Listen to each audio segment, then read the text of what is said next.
7 જાન્યુઆરીના દિવસે નેત્રંગમાં આમ આદમી પાર્ટીની જંગી સભા થવાની છે। આ સભા ચૈતર વસાવા માટે કરવામાં આવી રહી છે।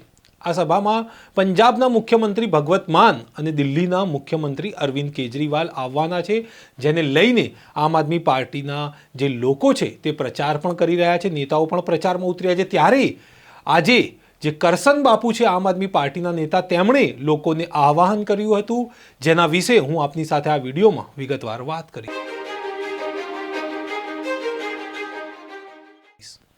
નમસ્કાર, નવજીવન ન્યૂઝમાં આપનું સ્વાગત છે। હું છું આપની સાથે ફૈસલ મંસૂરી। 7 જાન્યુઆરીના રોજ ચૈતર વસાવા માટે એક જંગી સભા થવા જઈ રહી છે અને આ સભામાં આદિવાસી સમાજ મોટા પાયે ઉમટી પડે તેવા સમાચાર છે।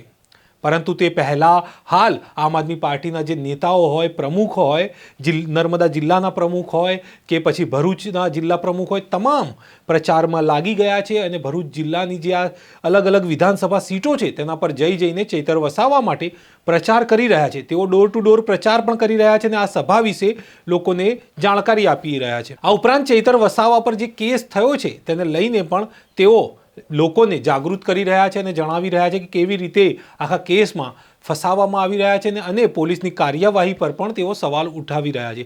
આ વચ્ચે જ કરસન બાપુએ જે આ સભા થવાની છે તેને લઈને લોકોને આ સભામાં આવવા માટે આહ્વાન કર્યું હતું। તેમણે કહ્યું હતું કે હાલ દેશમાં લોકશાહી પર પ્રહાર થઈ રહ્યા છે અને એનું ચીરહરણ થઈ રહ્યું છે, તે માટે ચૈતર વસાવા માટે અને તેના પરિવાર માટે ન્યાય અપાવવા માટે દરેકે નેત્રંગ આવવું જોઈએ અને ન્યાયના સમર્થનમાં ઊભું રહેવું જોઈએ તેવું તેમણે કહ્યું હતું। આપ સાંભળો કે આ જે કરસન બાપુ છે તેમણે કેવા પ્રહાર સરકાર પર કરીને લોકોને આ સભામાં જોડાવવા માટે આહ્વાન કર્યું હતું। આનંદ થાય છે કે અત્યારે હું એ ગ્રાઉન્ડ ઉપર ઊભ્યો છું કે જે ગ્રાઉન્ડ ઉપર, જે મેદાન ઉપર, નેત્રંગના એ મેદાન ઉપર આગામી 7/1/2024 ઇતિહાસ બનવાનો છે। આદિવાસી સમાજ ઉપર ચૈતર વસાવાભાઈ અને એના પરિવાર ઉપર જે આ અન્યાયી સરકારે, જે લોકશાહીની દુશ્મન સરકારે જે કારો કેર વહાવ્યો છે, આ આદિવાસી સમાજ અને લોકશાહીના દુશ્મનોને હણવા માટે ક્રાંતિનો ઉદય આ મેદાન ઉપરથી થવાનો છે। એટલા માટે દરેક લોકશાહીના પૂજારી, તાકાત અને યુવાનોના પૂજારીઓને બે હાથ જોડીને વિનંતી કરું છું કે જો ભૂલાઈ ન જાય, આગામી 7/1/2024 આ ગ્રાઉન્ડ ઉપર આપણે લાખો અને લાખોની સંખ્યામાં મળવાનું છે।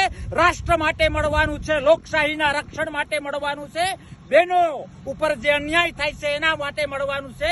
ચૈતરભાઈ વસાવાને ખોટા ગુનાઓમાં જે જેલમાં નાખ્યા છે એનો ન્યાય મેળવવા માટે, એક બુલંદ અવાજ ઉભો કરવા માટે, રાષ્ટ્રને એક સાચી દિશા અને બંધારણનું સાચું રક્ષણ થાય એ માટે તમારે મારે સૌએ લાખોની સંખ્યામાં આ ગ્રાઉન્ડ ઉપર ઇતિહાસ સર્જવાનો છે।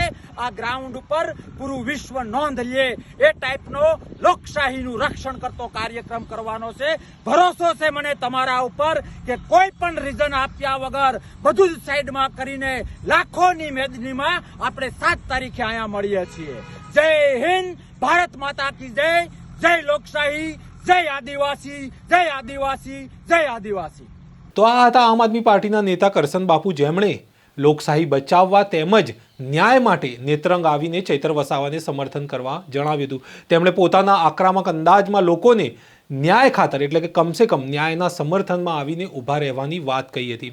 હાલ તો સમગ્ર મામલે જે જંગલની જમીન ખેડવાને લઈને ચૈતર વસાવા પર જે કેસ થયો હતો તેને લઈને ચૈતર વસાવા હાલ પોલીસ કસ્ટડીમાં છે, પરંતુ આમ આદમી પાર્ટી ક્યાંક ને ક્યાંક લોકસભા સીટ પર, ભરૂચની જે લોકસભા સીટ છે ત્યાંથી ચૈતર વસાવાને લડાવવાનું મન બનાવી ચૂકી છે। તેથી તેમણે પ્રચાર પણ શરૂ કરી દીધો છે। એક તરફ તેઓ એવું પણ કહી રહ્યા છે કે તેઓ ઇન્ડિયા ગઠબંધનના ભાગ છે, પરંતુ બીજી તરફ તેઓએ હાલથી જ ચૈતર વસાવાને લઈને પ્રચાર શરૂ કરી દીધો છે। હવે આગળ શું થાય છે, લોકસભાની જે ચૂંટણી આવે છે ત્યારે કોને ટિકિટ મળે છે અને કોણ ચૂંટણી લડે છે તેને લઈને તમે શું માનો છો એ અમને કમેન્ટ બોક્સમાં જરૂરથી બતાવજો। આ સમાચારને અમે સતત અપડેટ પણ કરતા રહીએ છીએ, તેથી જો તમે અમારી ચેનલને સબસ્ક્રાઇબ ના કરી હોય તો અમારી ચેનલને સબસ્ક્રાઇબ કરીને અપડેટ મેળવતા રહો। હાલ સમાચારમાં બસ આટલું જ। ફરી મળીશું એક નવા વિષયની સાથે। ત્યાં